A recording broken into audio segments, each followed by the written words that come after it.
Good morning. I'm Constable John Pye with the Calgary Police Service Fraud Team, and this morning we are joined by one of our community partners, the Better Business Bureau, as we launch the 17th Annual National Fraud Prevention Month campaign. Each year, CPS and several community groups and law enforcement agencies work together to help educate businesses, consumers, and citizens about common types of frauds and scams. Our goal is to help people recognize, report, and ultimately prevent fraud. Throughout the month, there will be weekly themes focusing on different types of scams and frauds, with this week highlighting online scams. Last year, Calgarians reported a loss of nearly $4 million to various online scams. That's up from a reported loss of just over $2 million in 2019. Generally, online scams and frauds are designed to fish for identity information and financial information using clever and sophisticated techniques. These scams can occur through email, fraudulent websites, text messages, and other online platforms. They look legitimate and trustworthy, however, have small discrepancies that aren't always easy to spot. Online scams come in a variety of forms, from authority scams to employment scams to romance scams and more. As always, we encourage anyone who has experienced financial loss or who has had their personal information compromised to come forward and report the incident. Depending on the nature of the fraud, citizens can report to their local police agency, the Better Business Bureau, their financial institution, and the Canadian Anti-Fraud Centre, as well as various other agencies. The Calgary Police Service would like to thank all of our Fraud Prevention Month partners across the province and country for their continuous work in fighting fraud. I will now invite Mary O'Sullivan Anderson from the Better Business Bureau to share a few words.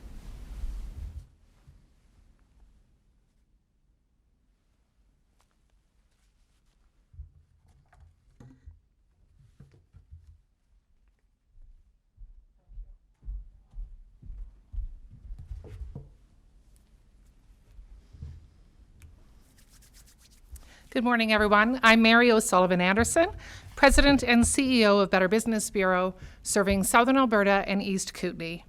It is a pleasure to be here this morning with Constable John Pye in partnership with the Calgary Police Service and the rest of our partners during Fraud Prevention Month. Every year, BBB highlights that March is Fraud Prevention Month, and the need continues to be great, with consumers losing money, time, and peace of mind due to scams. Canadians are online for work and leisure more than ever, and this has resulted in scammers turning their attention to the digital realm like never before. However, I will caution that scams continue to take place in person, by telephone, and mass communication. This morning, BBB released BBB Scam Tracker Canadian Risk Report, available at bbb.org risk report. That's bbb.org/risk report. This data is collected and analyzed by BBB Institute for the Marketplace Trust. In the report are included the most prevalent scams of 2020. The number one scam in Canada in 2020 was advance fee loans. This is where a fake lender asks you to pay for upfront fees to cover the administrative costs of a loan. These are scams and should be reported to BBB and the police.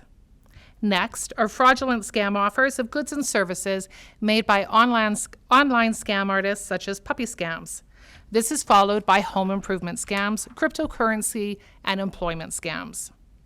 Although there is a seemingly endless variation of scams, what all of these fraudsters share is a motivation to steal your money and your personal information.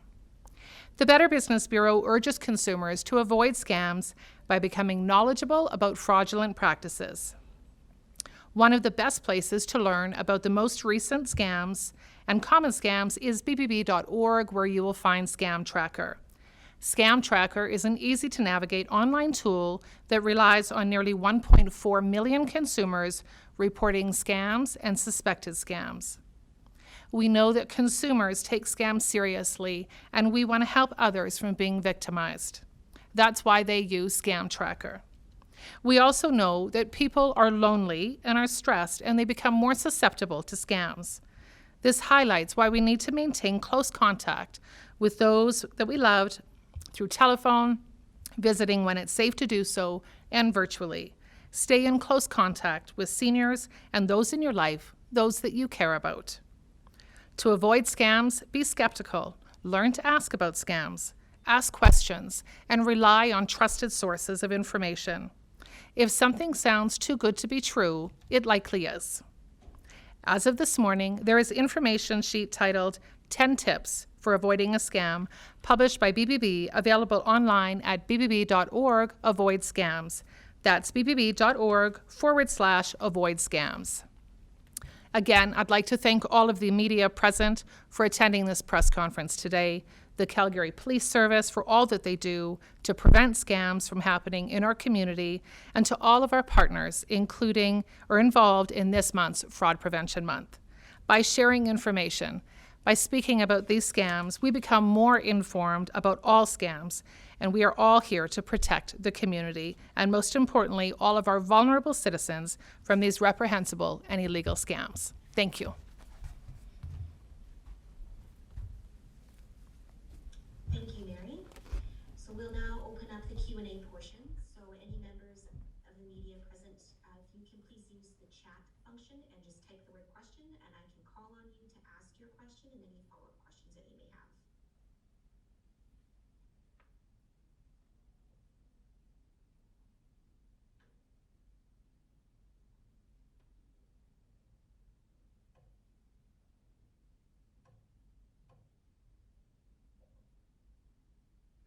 All right, Safe Kaiser from 660 News, please ask your question. Good morning. Yeah, my question for Constable John Pye. Just wondering there, you said that we've seen about $4 million of losses last year. Just curious how many of that was recovered by CPS, and I guess aside from reporting a loss to police, what else can people do? Well, thank you for the question.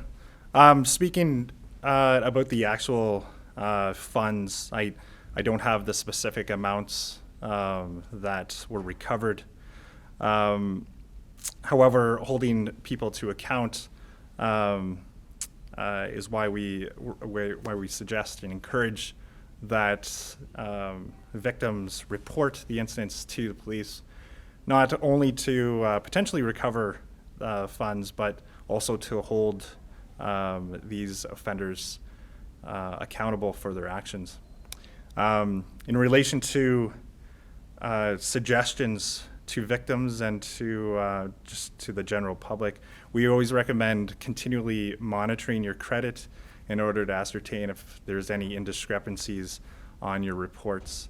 And if you do determine that there's, say, accounts taken out in your name, to report it to the police. Thanks. All right, Rick from CDC, please ask your question.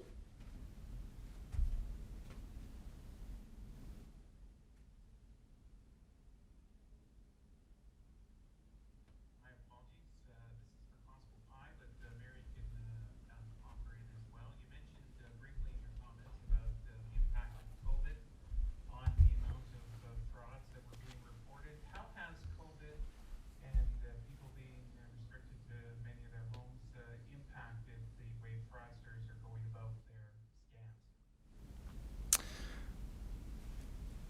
Thank you again for your question.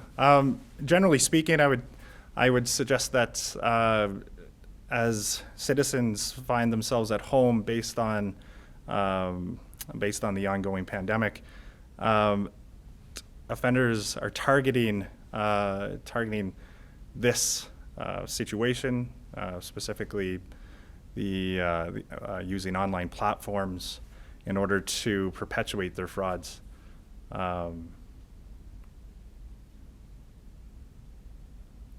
Sorry, does that answer your question?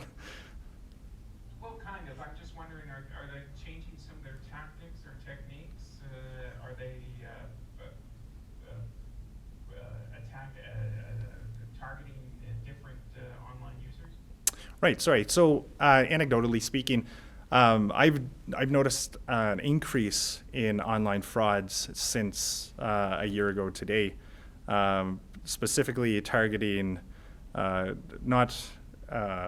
specifically targeting people through online platforms.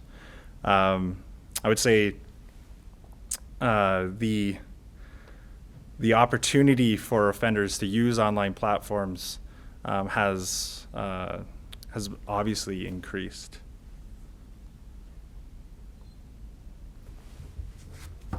Thank you.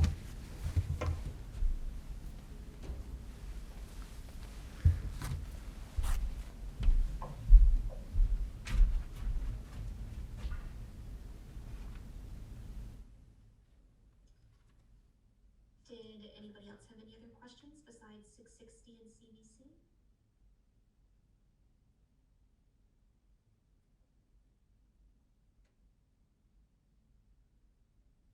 Did you have any follow-up questions to ask?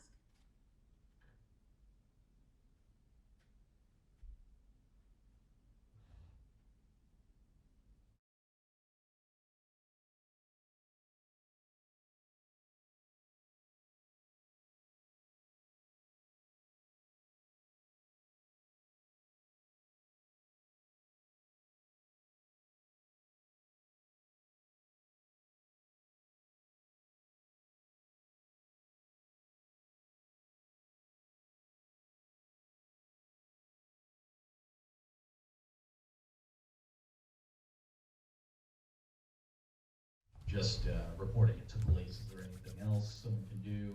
Should they leave negative reviews, stuff like that? Make sure other people don't get caught by the same scam as well. Excellent. Yeah, thank you very much for the question. What we're seeing, or what the data suggests anyway, online scams, of our top 10 scams, online scams represents a third of the total scams. And so we are definitely seeing, the data suggests, an increase in scams. We are seeing an increase in men falling victim to scam, and the susceptibility increases on that. As for specific COVID scams, I think just overall the opportunity is there, with more people spending time online, and having everything coming at them at a rapid speed all the time. So definitely we see an increase in the uptick in online scams. And then in terms of what can you do about it, make sure that you're reporting it. What we know is that the more that we are silent about scams, the less that we can work together to prevent it. So, make sure that if you're seeing something that might be a scam, report it, research it. We always say, if it has to be now, it has to be no. So take opportunity to just pause, have a conversation, do your research. And if you do fall victim to scam, know that you are not alone. There is nothing to be ashamed at all. Just, let people know about your experience so that the Calgary Police and others can take appropriate action on that. Does that answer your question? It does. Thank you. Wonderful. Thank you.